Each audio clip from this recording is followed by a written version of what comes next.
Assalamualaikum warahmatullahi wabarakatuh. Selamat pagi, selamat siang, dan selamat malam. Selamat datang di channel Math Literasi. Pada video kali ini, kita akan membahas soal tentang tes bakat skolastik yang selanjutnya akan kita sebut dengan TBS. Atau di beberapa tes yang lain juga disebut dengan psikotes. Nah, tes ini akan berguna bagi kamu yang akan mengikuti CPNS, tes biaya siswa entah itu S2 ataupun S3, tes untuk BUMN, tes untuk masuk TNI Polri, dan juga untuk UTBK ya, yang akan masuk kuliah. Sekarang itu ada tesnya pengganti TPA itu namanya tes bakat skolastik. Nah, tes bakat skolastik atau TBS itu memiliki beberapa bentuk tes. Mulai dari tes kemampuan verbal, tes kemampuan numerikal, dan juga tes kemampuan analitis atau penalaran. Kita mulai bahas dari tes kemampuan verbal. Nah, tes kemampuan verbal ini merupakan tes untuk mengukur kemampuan ataupun kecerdasan seseorang dalam kata-kata atau bahasa.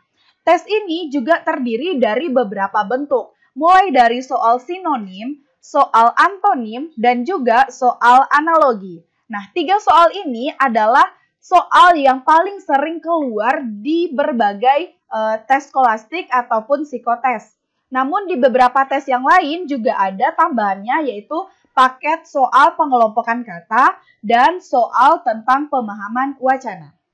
Mari kita mulai dari soal sinonim. Kita lihat contoh soal yang pertama. Disparitas. Ayo, kira-kira jawabannya apa? Option A, persamaan, B, perbedaan, C, kejelasan, D, perbandingan, dan E, kesamaan. Nah, trik untuk menjawab soal sinonim ini adalah kita pahamin makna katanya. Disparitas. Kira-kira di mana kita sering mendengar kata disparitas? Pernah nggak dengar kalimat seperti ini? Jangan sampai ada disparitas ya.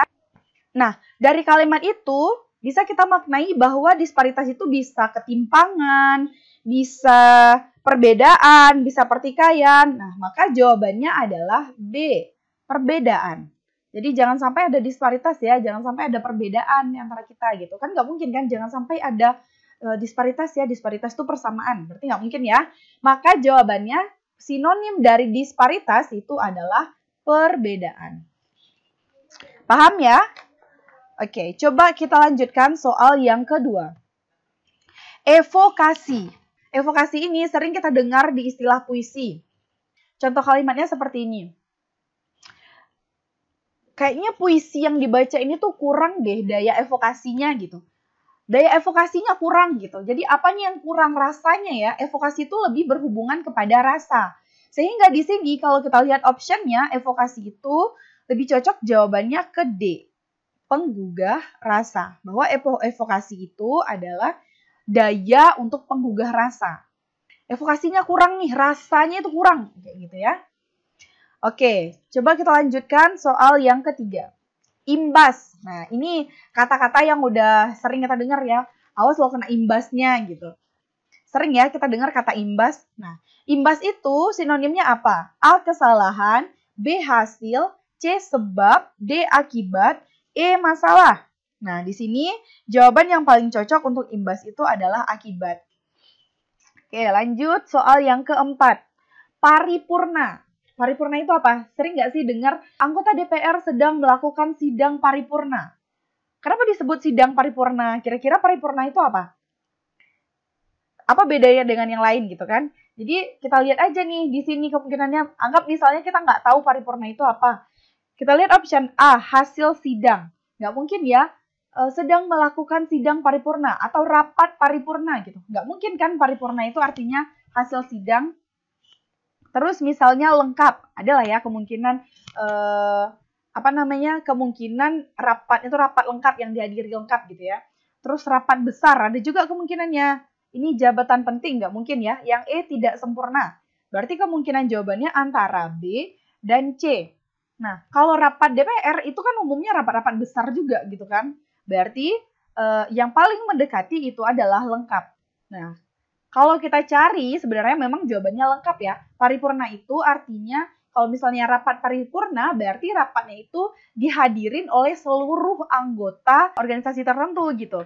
Berarti kalau misalnya DPR berarti seluruh jajaran DPR itu hadir. Maka makna dari paripurna ini yang lebih tepatnya itu lengkap.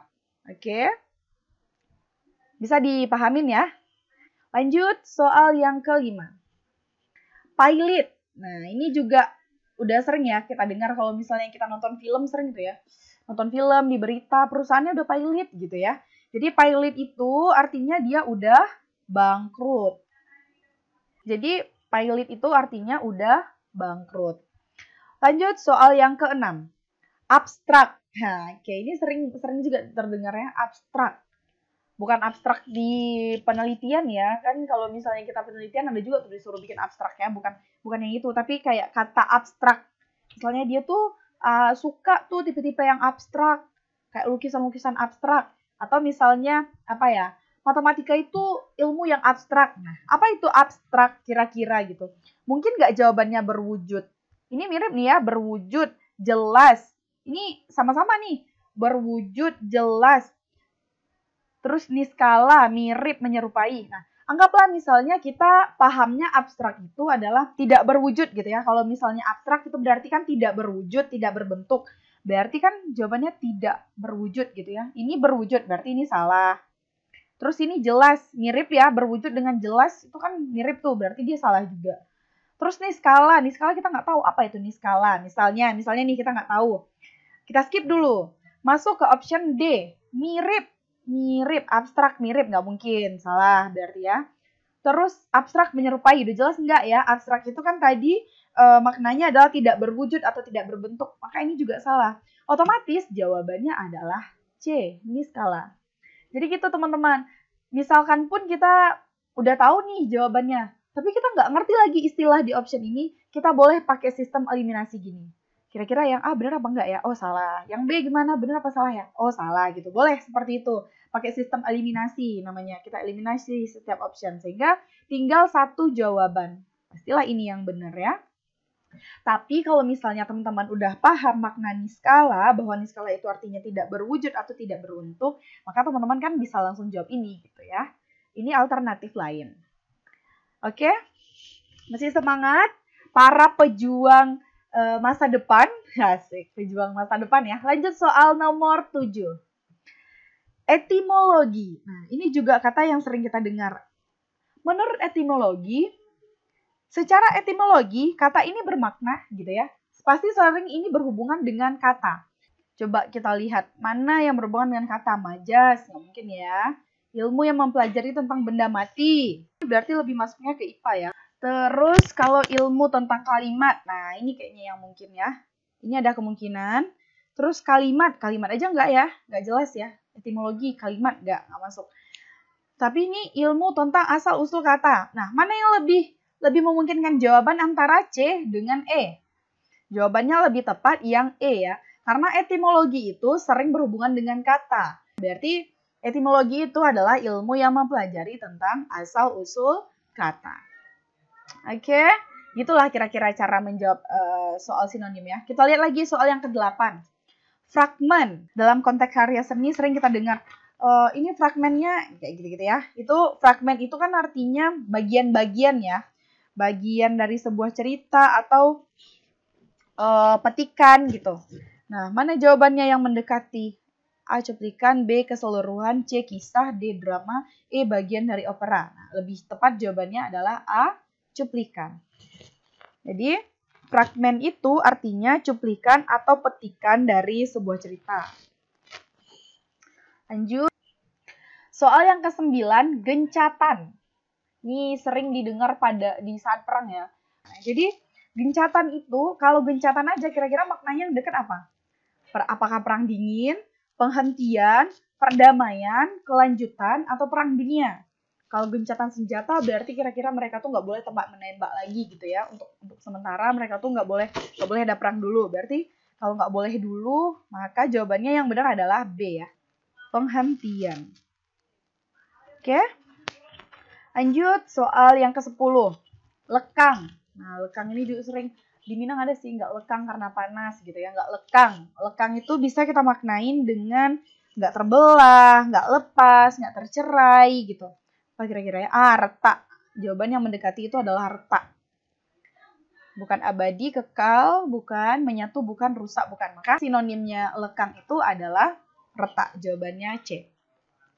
Oke teman-teman, bisa dipahamin ya. Itulah tadi beberapa contoh soal tentang tes kemampuan verbal sinonim. Jadi kita pahamin dulu pertama apa makna katanya, kemudian kita cari kira-kira sinonimnya apa ya gitu kan. Nggak mungkin ya kita hafal seluruh KBBI gitu kan, nggak mungkin. Nah gimana caranya supaya bisa mengerjakan soal sinonim, yaitu kita banyak-banyak mengerjakan soal, kita sediakan waktu untuk belajar tentang soal-soal ini karena kan kemungkinannya banyak. Untuk belajar di rumah, silahkan coba teman-teman kerjakan soal yang ini ya, ada abolisi, pagu, verbal, generik, dan agitasi. Coba teman-teman cari juga jawabannya, kalau misalnya teman-teman nggak tahu, bisa gunain sistem eliminasi tadi.